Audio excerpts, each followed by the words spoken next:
Bom, gente, então ficou faltando falar o último dos requisitos que a coisa deve cumprir para poder ser objeto de compra e venda.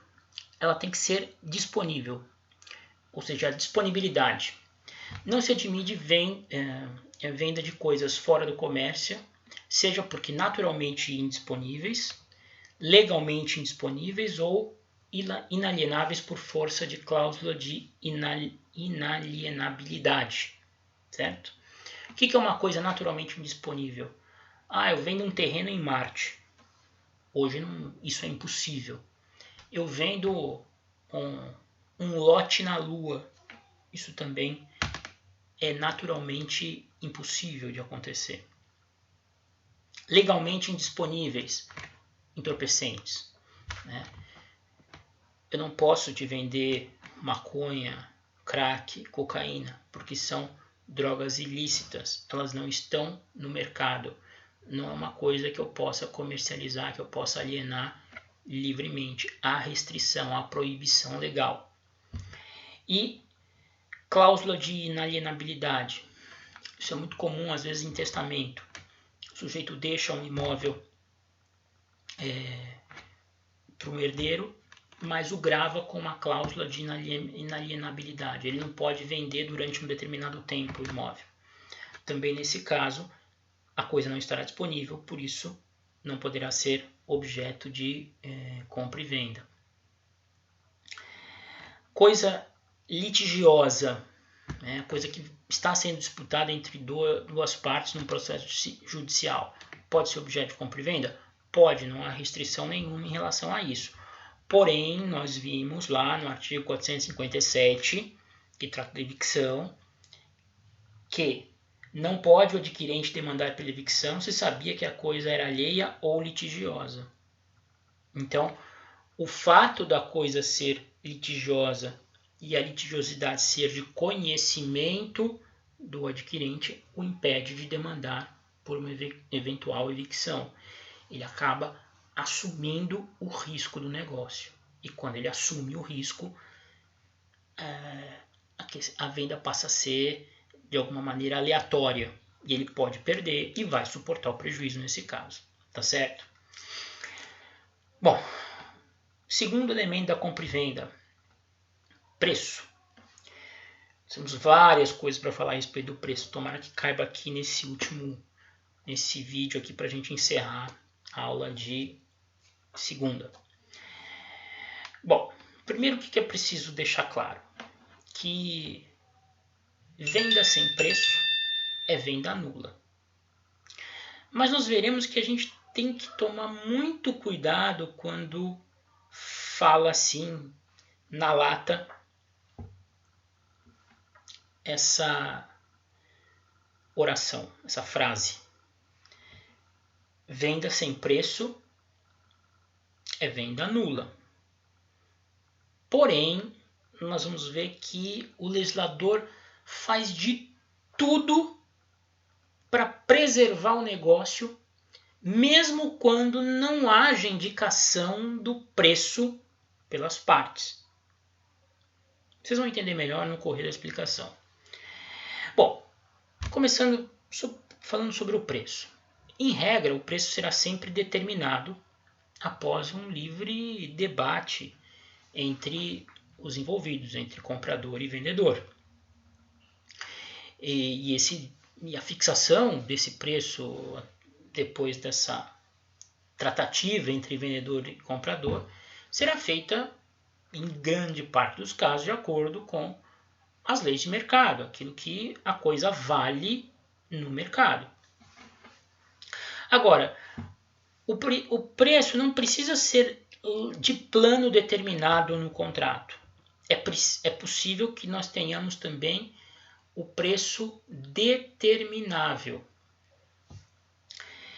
desde que os contratantes elejam critérios objetivos, né, para viabilizar essa determinação futura do preço.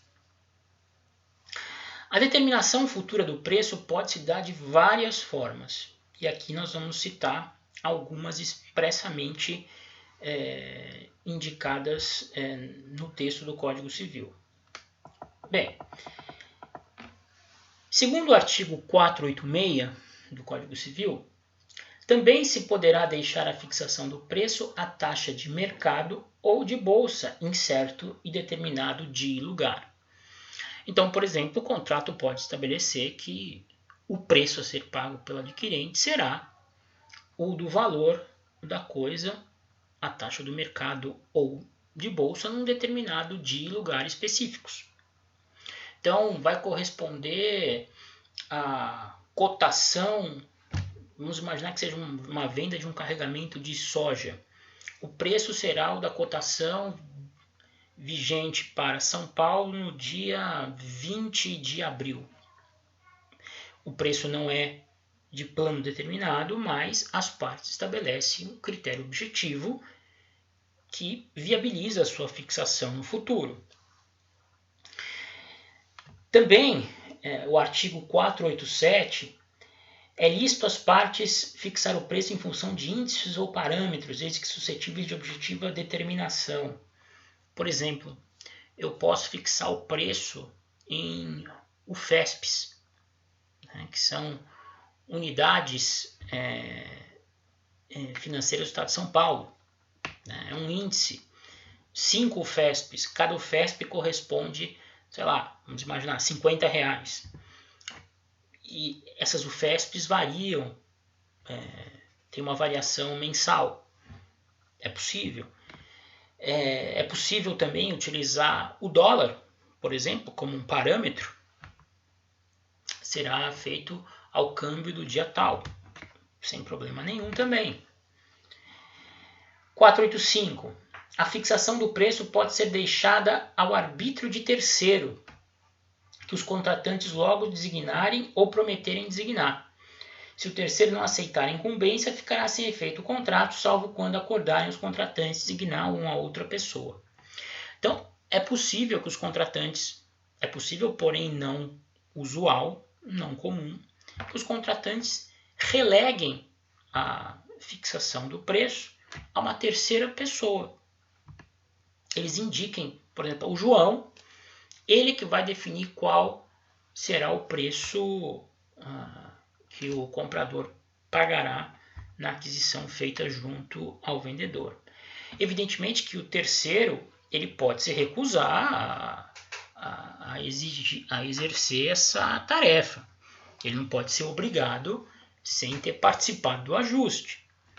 Se o terceiro renuncia, ele diz, não, olha, não, me deixa fora disso, eu não quero me dispor com ninguém, o contrato em princípio fica sem efeito, a menos que as partes, comprador e vendedor, elejam uma outra pessoa em substituição àquela primeira por eles designada. Nesse caso da fixação do preço por terceiro, a gente tem que fazer algumas observações, né? O terceiro não tem, segundo a doutrina, ampla e restrita liberdade para fixar o preço da maneira como ele bem entender. O terceiro, no entender da doutrina da jurisprudência, deve se valer mais ou menos daquilo que o mercado costuma praticar em relação àquele bem objeto do negócio, né? Se o terceiro fixar um preço irrisório ou um preço absolutamente fora da realidade, estratosférico, o contrato poderá ser anulado por qualquer dos contratantes, né? Porque nós vamos ver mais à frente que o preço ele deve ser sério e real, né? E um preço ínfimo, vil, desprezível, não cumpre essa exigência, do mesmo modo que um preço estratosférico, né, que tenha sido arbitrado apenas para se garantir um lucro absurdo para uma das partes, né? Então, nesse caso, o contrato poderá ser também anulado. Bom, outros modos que também na doutrina, na jurisprudência, acabam consagrando de determinação futura do preço. O contrato pode, por exemplo, conter cláusulas dizendo que o preço é o preço de custo, é o preço em vigor no dia da expedição da nota da mercadoria, é o preço de costume, quando o vendedor comercialize habitualmente aquele determinado tipo de produto, a melhor oferta. Tudo isso é possível. São preços determináveis, né? Por exemplo, o preço de costume é o preço que o vendedor habitualmente pratica. Ele é aferível objetivamente. Basta você verificar as últimas vendas e observar por quanto ele aliena aquele determinado bem. Tá? A melhor oferta também é algo aferível.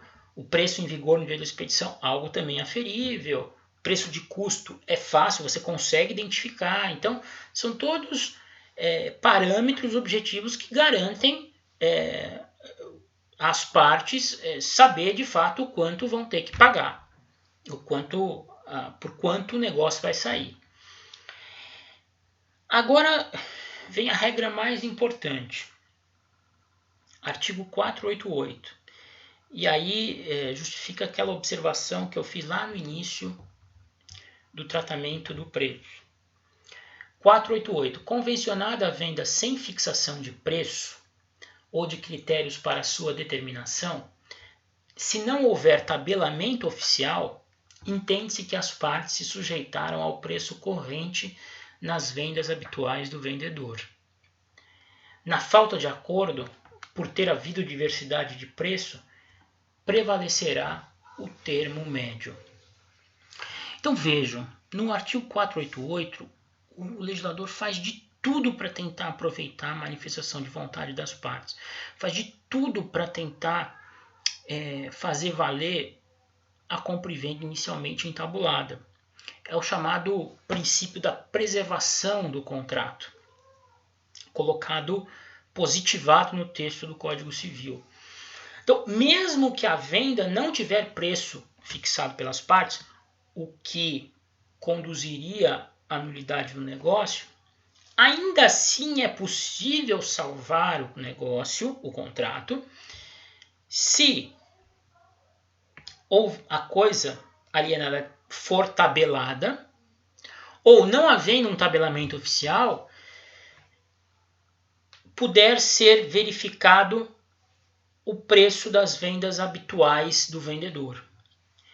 Ou seja, se o vendedor for alguém que comercializa com frequência aquele tipo de produto e for possível se constatar o quanto ele vem praticando nas vendas, aquele será o preço para fins do negócio específico em que as partes foram omissas a respeito. Agora, pode ser que não haja tabelamento e nem que o vendedor realize vendas habituais de um determinado produto, de uma determinada mercadoria, de um determinado bem. E aí não vai ter como se aproveitar o contrato, a venda vai ficar sem preço, haverá uma indeterminação absoluta que conduzirá à nulidade do negócio. Tá certo? Espero que tenha ficado claro, vou parar por aqui.